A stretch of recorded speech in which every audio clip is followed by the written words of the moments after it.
Bueno, yo siempre recuerdo a Rafael Azcona hablando de esto, porque él hacía una división, él que es gran guionista, maestro de guionista, referente para muchos de nosotros, él siempre hacía una división entre los guionistas que en definitiva su vocación real les llama y les lleva a la dirección, y por tanto son más directores o directoras que guionistas, y los guionistas realmente vocacionales que tienen más que ver con los escritores, es decir, detrás de ese guionista vocacional puro suele haber un escritor de clásica narrativa frustrado, ¿no? Entonces, bueno, creo que estoy más en esa opción, que era la propia y la elegida por Rafael también, en su caso.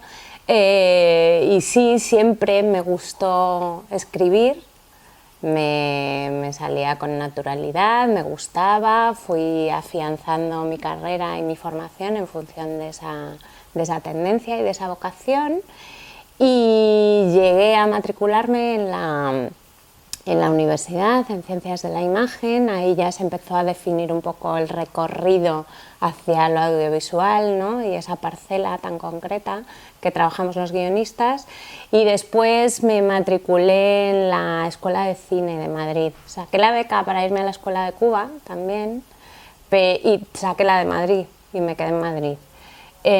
Bueno, la Escuela de Cine para mí fue ese paso definitivo, digamos, hacia ya la inmersión como guionista profesional. Guionista en principio de cine y televisión, porque empecé haciendo las dos cosas casi a la par. La primera colaboración para cine fue con Vicente Aranda, y yo todavía estudiaba en la Escuela de Cine, y casi inmediatamente después entré en una primera producción para televisión. Así que bueno, fueron unos inicios, pues un despertar, digamos, hacia la profesión, yo creo que coherente, dentro de una pauta muy orientada a la escritura, y a partir de la escritura el camino hacia lo específico del audiovisual. Bueno, yo llegué realmente en un momento en el que sí que la incorporación fue más o menos fácil. Realmente fue a través de el primer trabajo profesional que yo tuve fue a través de Juan Tebar, que era profesor mío en la escuela de cine, y él empezó a coordinar una serie, y curiosamente en esa serie, bueno, había un gran equipo de muchos compañeros, muy pocas mujeres, y inmediatamente Juan me rescató y me incorporó al equipo, un poco en compensación, yo creo. Y bueno, esos fueron los primeros momentos. Quizás lo más difícil es ese canal, digamos, de conexión que te permite, bueno, abrir un espacio en la profesión, bien sea por una confianza expresa de un profesional que está en activo y de alguna manera te reclama. El canal sigue siendo más o menos igual, o sea, cuando nosotros mismos como profesionales muchas veces impartimos docencia y tenemos contacto con alumnos y alumnas que están empezando, bueno, pues eso nos sirve como un testeo natural, digamos, para ver un poco capacidades y aptitudes, y a partir de ahí poder conectarles en la profesión si hay actividad profesional. Quizás ese canal tan indefinido es lo más complicado de establecer, pero bueno, yo fui alumna durante mucho tiempo de una gran guionista, que es Lola Salvador, que luego es compañera y amiga, claro, y ella siempre, recuerdo siempre que en la época de alumna, cuando yo era alumna, me decía, no te preocupes, si realmente quieres trabajar en esto, terminarás trabajando en esto. O sea, no hay duda, el tema es que hay muchas vocaciones o muchas aptitudes que se van cayendo por el camino, esto también es cierto, ¿no?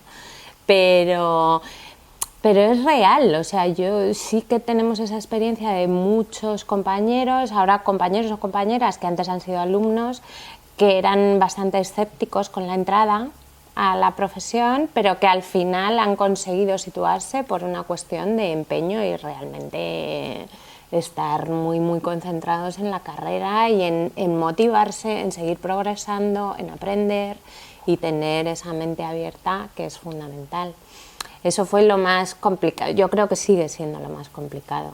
Lo mejor de esas primeras épocas es tu capacidad de absorción. Realmente eso es fundamental.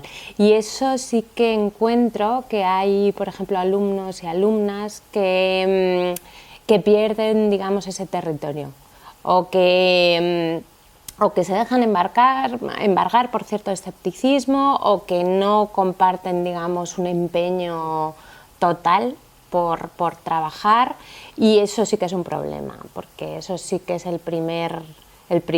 primera señal para decir apuesto por esta persona porque sé que va a responder, sé que su hambre, digamos, de narrar, de aprender, de evolucionar ya me garantiza un territorio muy, muy apetitoso para trabajar, ¿no? Bueno, pues eso también yo creo que es una ruta, ¿no?, que hay que recorrer. Hay que primero hacer mucho trabajo como soldado para llegar luego a determinados puestos. Y yo realmente sí que en esa primera época me recuerdo, ya te digo, como muy esponja, muy deseando aprender. Tuve una escuela maravillosa en televisión, que fueron muchísimas series diarias. La serie diaria lo que implica es abordar un grandísimo volumen de trabajo. Entonces, no sé, yo creo que ya no recuerdo los capítulos que he firmado, o sea, serán más de 1000 tranquilamente, porque solo por volumen de trabajo era muy, muy alto. Y ese trabajo además implicaba entrar en varios escenarios, en varias especialidades dentro del trabajo. Trabajabas el argumento, trabajabas la escaleta, las secuencias, trabajabas el guión final en diálogos. Esa ha sido mi mayor escuela, mi capacidad para luego adaptarme y saber reaccionar con muchísima facilidad ante los guiones. Y supongo que eso fue el camino y el paso y el tiempo necesario para que, bueno, en definitiva, las personas que están al frente de esas decisiones, que generalmente en nuestro caso, los guionistas, que trabajamos por cuenta propia, son los productores los que nos contratan, pues vieran que efectivamente había una capacidad y luego cierta madurez para tomar decisiones. Esto se consigue con el tiempo, supongo, y no quiero desvelar mi edad. Yo creo que hay mucho que hacer. Hay escenarios muy específicos, por ejemplo, el cine mantiene un espacio muy particular con un tipo de producción y un tipo de diseño muy específico también, con presupuestos grandes y con equipos no tan grandes, por ejemplo, que exigiría un replanteamiento muy serio, muy riguroso y además con implicaciones de poderes públicos involucrados en esa tarea. Es una cuestión de plantearse seriamente modelos de producción y modelos de un tipo de gestión de industria y de un tipo de creación de industria. Lamentablemente creo que no se ha generado en cine en concreto un territorio y un tejido industrial suficientemente maduro y asentado, es más, creo que se ha destruido. Yo creo que por una falta de estrategia, de compromiso y de modelos. Y hay una participación en esa creación de modelos, como digo, pública, y hay una participación privada y deberían estar en sintonía ambas. Que no se haya llegado a esa sintonía y que no se hayan establecido esos canales, bueno, es una crítica que debemos hacer desde el sector particular, profesional, y es una crítica que debería hacerse rigurosamente desde instituciones. A partir de ahí habría que establecer realmente un pacto de Estado por la cultura y por lo que el cine aporta y debe a la cultura de un país, como se hace estratégicamente con otros muchos sectores. Y estratégicamente es un sector muy apetitoso, poco explorado y creo que muy parcamente observado desde nuestros gobernantes. O sea, creo que ahí se han perdido bazas muy importantes y con dimensiones muy distintas. Una dimensión, por ejemplo, educativa, que a mí particularmente me preocupa mucho. Es decir, no solo es una cuestión de marca España y de dividendos y de PIB, es una cuestión también de educación, de lo que el cine aporta y genera como modelo de referencia cultural y educativo. Y eso sí que es algo que los gobiernos deberían tener muy presente y deberían trabajar de una forma rigurosa para conseguirlo. No se ha hecho. no se ha hecho y bueno, participamos de la crítica en la medida que los profesionales no han habilitado tampoco quizás los canales para que esa comunicación fuera fluida y llegara a mejor término, pero creo que es un tema que tenemos pendiente, indudablemente, indudablemente. Más allá de posiciones políticas donde determinados gobernantes ven a los agentes culturales y a los del cine en concreto como enemigos, ¿no? Y entonces ahí ya se ha roto cualquier tipo de canal de comunicación. Pero es un problema que debería abordarse y debería aportarse, digamos, líneas de acción muy consecuentes. Luego está la televisión, que es un espacio muy distinto, yo creo que con mayor tejido industrial y mayor evolución de la que ha tenido el cine, porque las fuerzas que se mueven son distintas, los grupos de comunicación también establecen sus recorridos y ahí se han alcanzado objetivos, y ahí estamos en una industria, sobre todo en lo que yo controlo, que es la ficción, bueno, que todavía está dando sus primeros pasos. Parece que no, pero estamos todavía en un recorrido muy pequeñito. No podemos compararnos con otros recorridos y con industrias de otros países donde yo creo que se han hecho avances. Ahora bien, también hay que ser crítico.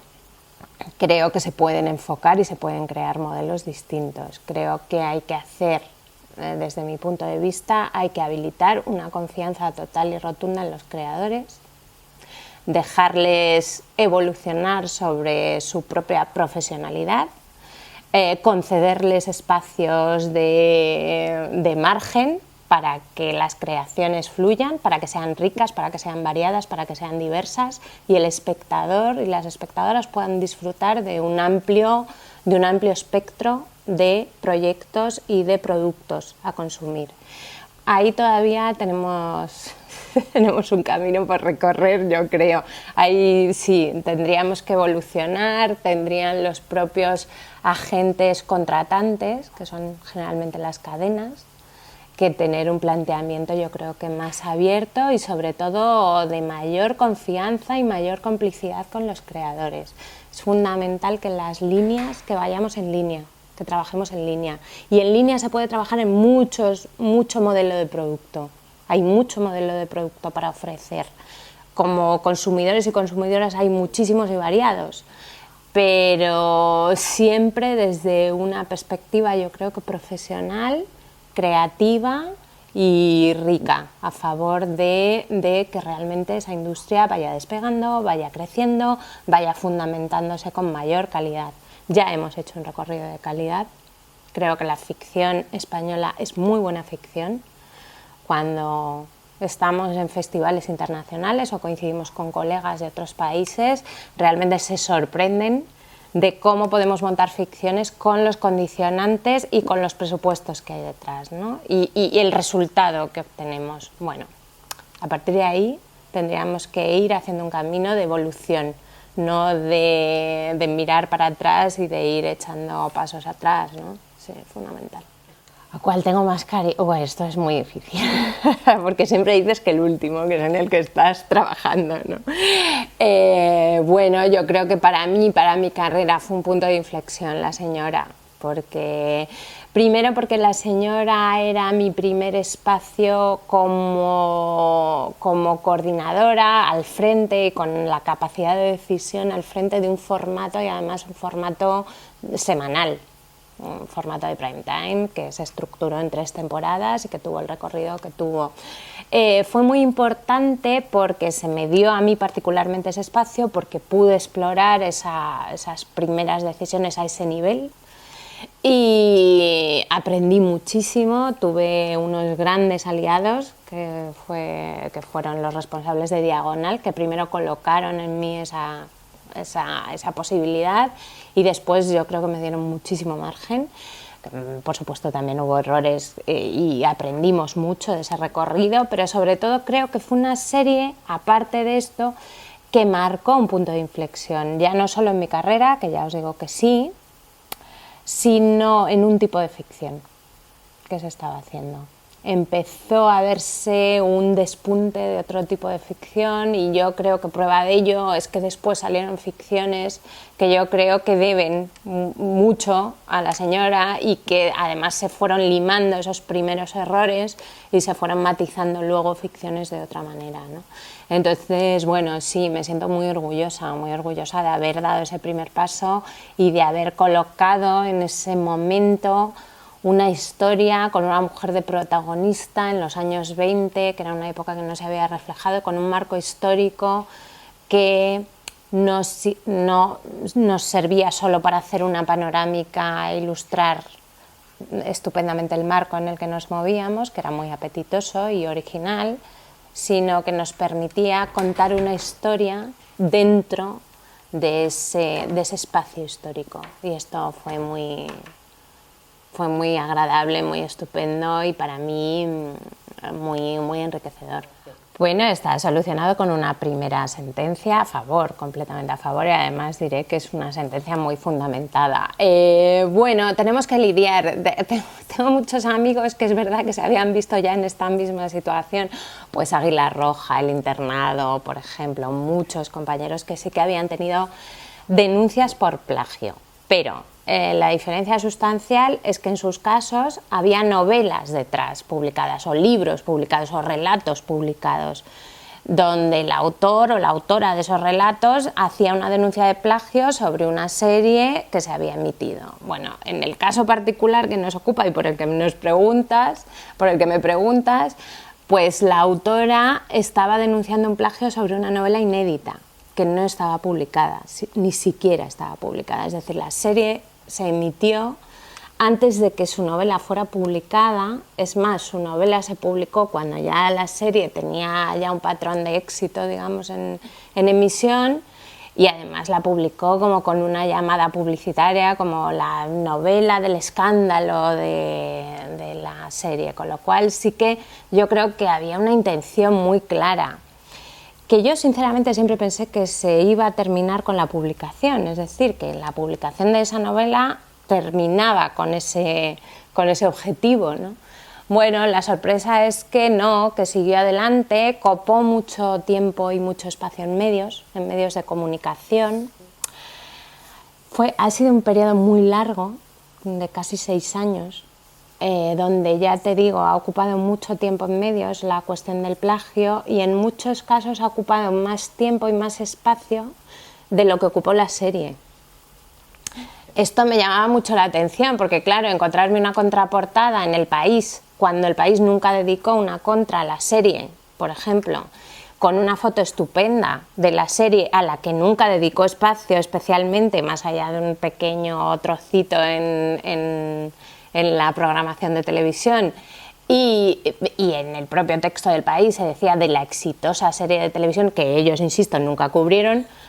Me llamaba la atención, me llamaba poderosamente la atención. Bueno, con todo eso que te quiero decir, que sí, fue doloroso, fue agotador. Yo realmente era mi primera experiencia, no tenía experiencia en este territorio, por más que los compañeros me decían, esto al fin y al cabo es bueno, porque esto significa que estás en otro lado y significa que se recurre a estas estrategias para buscar espacio de publicidad, ¿no?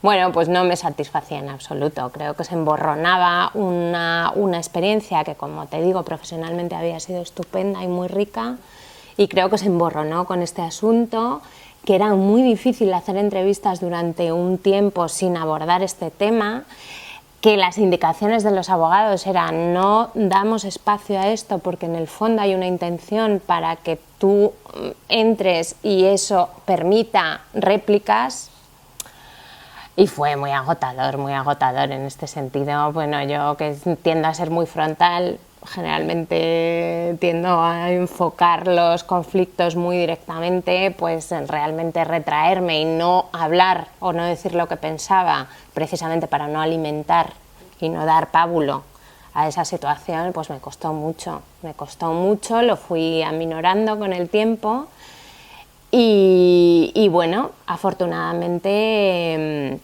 ha terminado yendo al juzgado de lo penal. Es decir, hemos llegado hasta el juzgado de lo penal sin que funcionaran, yo creo, los filtros intermedios, que son, bueno, pues ese periodo en el que tú declaras y lógicamente la instrucción debería haber desestimado con total firmeza como la sentencia es de firme, la sentencia última, al decir que no había caso, que no había, que los elementos sobre los que se estaba planteando el plagio eran absolutamente comunes a muchísimos planteamientos, que no había fundamentación y que encima estábamos partiendo de una novela inédita. Es que esto es muy difícil explicarlo, o sea, cuando hemos tenido que explicar y un poco contar cómo ha sido el devenir, contar que todo este follón de 6 años ha sido por algo tan poco fundamentado, pues es muy difícil de creer, pero sí se ha dado. Y se llega y se tiene que llegar. Entonces, bueno, yo lo he vivido, pues eso, con una progresión decreciente en mi nivel de afectación, he de decirte, y fue muy sorprendente, pero llegamos a lo penal y en lo penal a mí se me pedía 2 años de inhabilitación más 1 año y medio de cárcel por esto. Entre otras cosas, me parece que era la petición de condena tiene que ver con eso. Entonces, bueno, es muy llamativo, muy llamativo, muy llamativo. Creo, además, como ciudadana, que esto es una pérdida de recursos absoluta. 6 años para esto no tiene ningún sentido. Que quería una serie que estuviera ambientada en los años 20 y que la protagonista fuera una mujer, nada más. Porque ellos venían de la experiencia, yo estaba en el equipo de Amar en tiempos revueltos, Amar estaba funcionando muy bien y ellos quisieron dar el salto de formato, pasar de diario a un formato semanal y consideraron que los años 20 eran una época estupenda y que no había estado especialmente explotada, con lo cual les da una cobertura estética muy interesante. Y a partir de ahí, ¿por qué me llamaron a mí? Porque querían que fuera una protagonista. Y consideraron que, aparte de que yo podía hacerlo, que consideraban que yo trabajaba bien los personajes femeninos, que en ese sentido iba a hacer una propuesta que fuera coherente y que fuera potente. Y bueno, y a partir de ahí pues pusimos sobre la mesa 2 opciones iniciales. Y, por ejemplo, la propuesta inicial, la historia, primero transcurría en Castilla, porque mi experiencia familiar y mi histórico personal tiene que ver con Castilla. Entonces yo pensaba, bueno, cuento Castilla porque Castilla me lo sé, es decir, me va a ser más fácil. Luego las otras opciones eran Castilla no les gustaba Diagonal porque consideraban que les daba pereza el entorno, que la fotografía no era bonita, qué tal. Entonces teníamos 2 opciones. Cuando ya se había definido que la protagonista estaba vinculada a la burguesía, que era irnos o bien a Cataluña o bien a la otra zona, al otro foco industrial donde la burguesía crece, que era País Vasco. Pero contar esa época sin los movimientos nacionalistas es muy complicado porque realmente están naciendo ahí. Entonces era abrir un jardín político, digamos, de narrativa y de opciones políticas que luego exploramos en República, pero en este momento no queríamos abrir esa idea, ¿no? este melón, y entonces nos quedamos en el norte, porque estéticamente estaba muy bien el norte. Pero toda la documentación inicial no se hizo en Asturias, se hizo en Cantabria.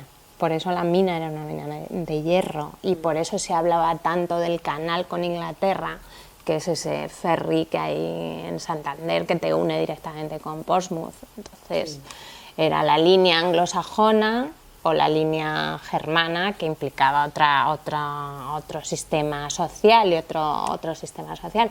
Bueno, decisiones, y al final se quedó en Asturias por tema coyuntural, o sea, porque en las primeras localizaciones la productora consiguió un convenio con el gobierno de Asturias, porque por estas cosas donde lo audiovisual para televisión es tan móvil.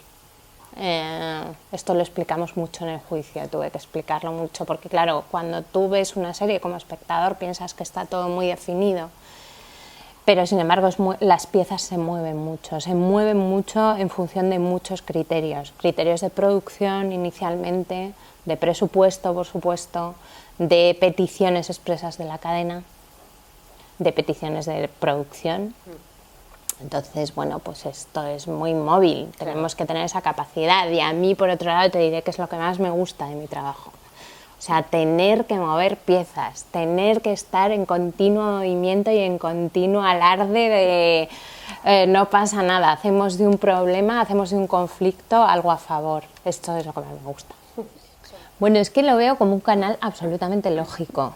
Es decir, ¿qué es lo que creo? Creo que el guionista con capacidad para asumir producción ejecutiva es realmente la persona con más facilidad y más objetivamente vinculada a poder precisamente operar con cambios sobre contenido que habiliten que la producción sea como tiene que ser. Es decir, que no se vaya, no se desplace a un lugar que no es el planteado inicialmente para esa historia. ¿Qué ocurre en ese camino? Bueno, que puede haber guionistas guionistas, mujeres, hombres, que no tengan esa capacidad, o ese manejo de la situación para poder habilitar esos cambios o esas adaptaciones. Pero creo que es lo más lógico. O sea, no creo que sea una cuestión de reivindicación profesional, creo que es lo lógico. Creo que los americanos, que nos llevan cierta ventaja, lo han visto muy claro. O sea, no es una cuestión de quiero dar un nombre específico, y no es una cuestión de egos, es una cuestión de habilitación práctica. Y luego sí hay una parte que me parece más de autor, más de creador, que es que eso garantiza no solo que todas las piezas se muevan y se muevan en coherencia con lo que se ha diseñado inicialmente, sino que perviva en todo ese recorrido la firma, el punto de vista. Y eso sí que es importante, porque eso es realmente el espacio donde tenemos que ganar ahora peso específico. No vale una serie bien hecha, no vale una serie de calidad, vale una serie con un punto de vista, con un tono determinado, con una firma detrás. Una serie, un relato, una historia que te traslade un mundo y que eso tenga una apuesta determinada. Eso solo se consigue firmando. Y firmar en audiovisual es controlar la serie. Es que no se vaya a un sitio donde no se tiene que ir y de pronto una serie tenga un capítulo que va por un lado y otro que vaya por otro. Bueno, pues en ese camino es donde, y en esa intención es donde creo que debemos situar ahora nuestra concentración máxima.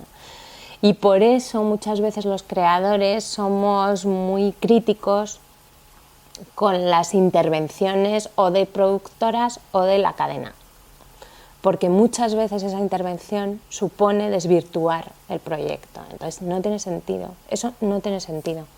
Eso es mejor pararlo y hacer otra cosa. Bueno, hay cosas que sí son culpa del no quiero, de pronto, o sea, pues como en todo, hay historias buenas, hay historias malas. El guionista tiene una gran responsabilidad, que no es solo inventarse lo que cuenta, porque podemos trabajar sobre adaptaciones donde lo que estamos contando ya nos viene dado, es cómo se cuenta. Y cómo se cuenta es muy importante, y ahí se puede hacer bien, eso se puede hacer bien o se puede hacer mal, se puede hacer medianamente bien o se puede hacer fantásticamente mal.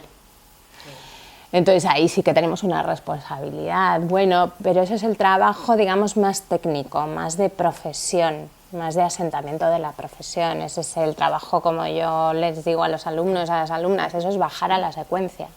Tenéis que bajar a la secuencia no solo, es decir, ya no solo es que fragmentes el relato, lo estés planteando en pequeñas unidades, esas unidades se llaman secuencias, y esas secuencias tienen un contenido, con un principio y un final cada secuencia, sino que son muchos engarces de secuencias, de distintas tramas, para que sea, por ejemplo, audiovisual para televisión, para que tengan ramificaciones interesantes, para que nos lleven a distintas historias y nos compliquen y nos hagan a la vez interesante ese mundo que estamos poniendo sobre la mesa. Y eso sí que es técnica. Eso es técnica, eso es aprendizaje, eso es experiencia en muchos casos, y a eso ha de sumarse el olfato natural. Y eso no se puede enseñar. Eso no se vende, no se puede enseñar el ritmo. No se puede enseñar el ritmo. Yo te puedo enseñar cómo articular y cómo trabajar, y luego hay que verlo sobre la mesa y hay que ver si eso funciona o no funciona. Y eso depende de los que están detrás articulando lo que se está poniendo sobre la mesa, en este caso un guión. Muy bien. Y encima somos los primeros de la lista, es que luego detrás de nosotros tiene que llegar todo un equipo que monte esto. O sea, nuestro trabajo termina en un punto determinado, luego llega todo un equipo detrás. Si el guionista es productor ejecutivo, nuestro trabajo no termina ahí porque hay un control general de todo, y a mí me parece que está bien que exista ese control. Pues mira, ahora estoy trabajando con uno de mis jefes, es productor ejecutivo, pero es guionista sobre todo. Pues mira, ahora estoy diseñando una nueva serie para Telecinco, que no es histórica, después de mucho tiempo me he quitado de lo histórico. Se titula La Verdad, se estrenará el año que viene, empezamos a rodar a finales de este mes, empezamos a grabar ya. Yo estoy en la coordinación de guión, pero como te digo, trabajo mano a mano con Aitor Gabilondo, que es guionista y es productor ejecutivo de Plano a Plano, que es la productora, junto con César Benítez. Y la verdad es que está siendo una experiencia muy buena, es un thriller, es tensión, el thriller se mueve también con unos parámetros muy concretos, es muy relojería, tienes que articular, pero es un thriller un poco especial. Es muy atmosférico, trabaja mucho los personajes, es bastante particular la historia que se ha puesto sobre la mesa, en gran medida porque la pone un autor, es decir, este thriller está firmado por Aitor Gabilondo, entonces responde a su forma de ver. Yo asumo aquí el trabajo de coordinación de guión y entiendo el planteamiento y entiendo la historia. Esto también hay que saber decir no en un momento dado, si no entiendes la historia, si no se establece sinergia con esa historia, difícilmente luego la podrás montar. Pues sí, ahora últimamente digo que no. Digo que no, más de lo que decía, porque tienes un momento como que piensas, no puedo decir que no, porque además sientes esa responsabilidad del trabajo, ¿no? Y es muy importante. Bueno, ahora afortunadamente he podido decir que no, me lo puedo permitir, afortunadamente los productores, las productoras confían en mi trabajo y en ese sentido me siento muy, muy orgullosa. Y bueno, también yo tengo un perfil de trabajo, de desarrollo en mi carrera donde he diversificado mucho mi carrera. O sea, puedo trabajar en cine, puedo trabajar en televisión y puedo trabajar en novela. Tengo distintos ámbitos en los que me muevo, más allá del asociativo, que eso me ocupa mucho tiempo, pero no es estrictamente profesional, ¿no? Bueno, sí. Si estuvieran mis hijas sentadas aquí, te dirían rápidamente que tengo muy poco tiempo. Bueno, yo tengo poco tiempo, el poco tiempo que tengo, que el otro día lo hablaba, porque alguien me preguntaba por mis tiempos de ocio. Bueno, pues yo es que tengo mi ocio muy vinculado a lo profesional, como tengo un trabajo muy vocacional, realmente me gusta mucho. Entonces lo tengo muy vinculado, no suelo separarlo. Entonces mis vacaciones, mis tiempos libres, pues o estoy escribiendo y eso lo hago compatible con mi vida, o estoy pensando, lo cual me lleva también un tiempo de absorción, entonces es muy fácil. Convivir con escritores o con creativos no es especialmente fácil porque es muy difícil desligarte del trabajo. ¿Qué he dejado? No tengo la sensación de haber dejado. No, porque luego además, ya te digo, o sea, es que parte de ese tiempo además lo dedico al movimiento asociativo, que creo que es una parte que debo a la profesión y al colectivo, y trabajo con varias asociaciones y trabajo muy intensamente, entonces no tengo la sensación de haber dejado nada. tengo la sensación de tener mucho todavía por hacer y seguramente en otros niveles y con otras energías o con menos dedicación o una dedicación distinta, más que menos, con una dedicación distinta. No tengo la sensación de haber abandonado nada y eso en cualquier caso me parece positivo. No he abandonado nada, he construido realmente la vida que quería tener y en ese sentido he tenido mucha suerte, he trabajado mucho también. Proyectos. Mira, lo único que me gustaría es tener un poco de tiempo de asentamiento como para realmente tener tiempo para desarrollar cosas que tengo que sí que son muy mías y tengo la sensación de que no las consigo desarrollar porque no tengo tiempo, porque siempre me pilla algo que implica tener toda la fuerza colocada ahí, ¿no? Entonces, no me genera un problema especial porque tiendo a cualquier proyecto en el que estoy trabajando a hacerlo mío, o sea, integrarlo, y entonces siento que estoy trabajando en un proyecto que es mío. No tengo una sensación de alienación en ese sentido, no. Pero sí un poco de calma como para reflexionar y resituar y bueno. Este año, por ejemplo, pues prácticamente no tocaré docencia porque me es más allá de algún máster en la universidad con el que colaboro puntualmente, no tengo tiempo este año para docencia y sin embargo siempre es algo que tengo como muy presente. Bueno, porque ahí nuevamente se desplaza un poco tu histórico y tu responsabilidad. Yo que he sido alumna y lo he disfrutado tanto y creo que he llegado donde he llegado profesionalmente porque he tenido grandes profesores y profesoras que sobre todo han inoculado en mí la vocación de una forma definitiva, creo que debo eso. Entonces me gusta la docencia en ese sentido, pero hay veces que es imposible, no llegas. Y bueno, proyectos, sí, ya te digo, me gustaría. Ahí siempre hay como una carpeta donde vas colocando cosas que te gustaría desarrollar. No tengo tiempo ahora mismo tampoco para desarrollar la siguiente novela. Con la serie empezándose a grabar, no tengo tiempo ahora mismo de volcarme. Y sí que es un territorio que me apetece. Porque en la novela la novela sí que me ha costado. La novela es que es un poco lo que decía Rafael. Al final es lo que quieres hacer y esto te genera mucha inquietud porque piensas, no voy a estar a la altura, no voy a saber, no voy a poder, ¿no? Pues sí, es el asunto que me queda pendiente. Supongo que lo que pasa es que tengo ahí una mirada muy en positivo. Pienso que por todo lo que voy pasando no hace más que enriquecer ese territorio para llegar al momento de asentamiento suficiente para poder realmente sacar algo que sea mi novela. Yo ya llevo 3 y todavía no puedo presumir de haber escrito mi novela. Esto pasa pocas veces, ¿no? Entonces, bueno, estoy intentando llegar a ese momento en el que pueda decir tengo mi novela. Quizás no se publique, pero será mi novela. Pero dentro de 10 años, ¿cómo te ves? ¿Cómo me veo dentro de 10 años? Seguramente escribiendo, ahí no tengo mucha duda. Me veo escribiendo, pero seguramente con otro ritmo. Eso sí que me gustaría. El ritmo de la televisión es muy exigente, muy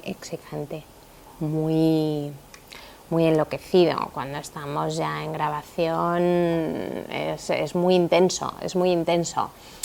A mí me pasa una cosa y es que con los años yo considero que no he perdido la fuerza inicial, o sea, tus energías son distintas, pero ganas en sabiduría, ganas en optimización, ganas en otras cosas, como los corredores de fondo, dice, no tienes velocidad, pero tienes mucho más fondo, ¿no?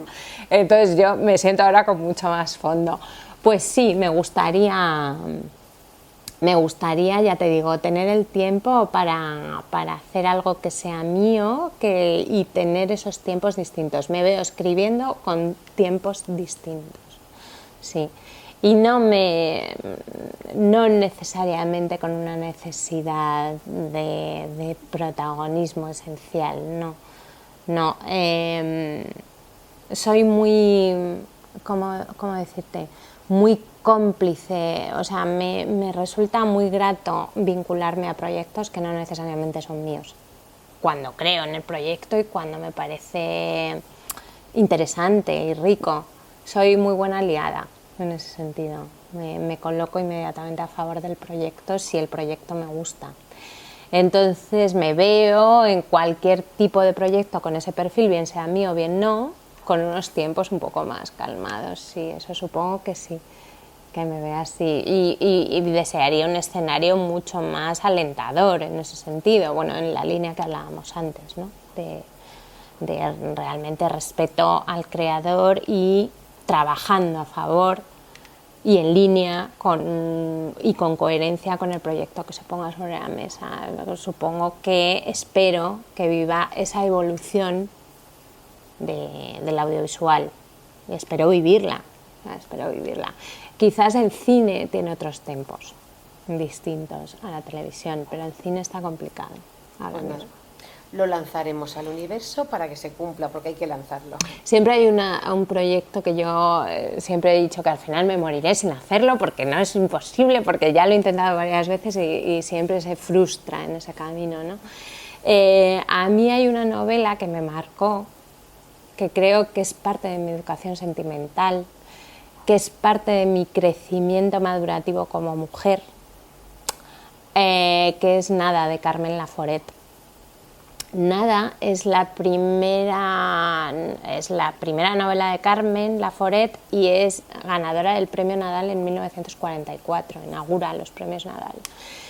Pero sobre todo tiene algo importantísimo Nada desde ese punto de vista, y creo que es algo atemporal y creo que es lo que hace que mis ojos de narradora se coloquen ahí, se coloquen muy claramente como hambrientos de esa adaptación, porque hace que sea uno de los primeros relatos iniciáticos femeninos.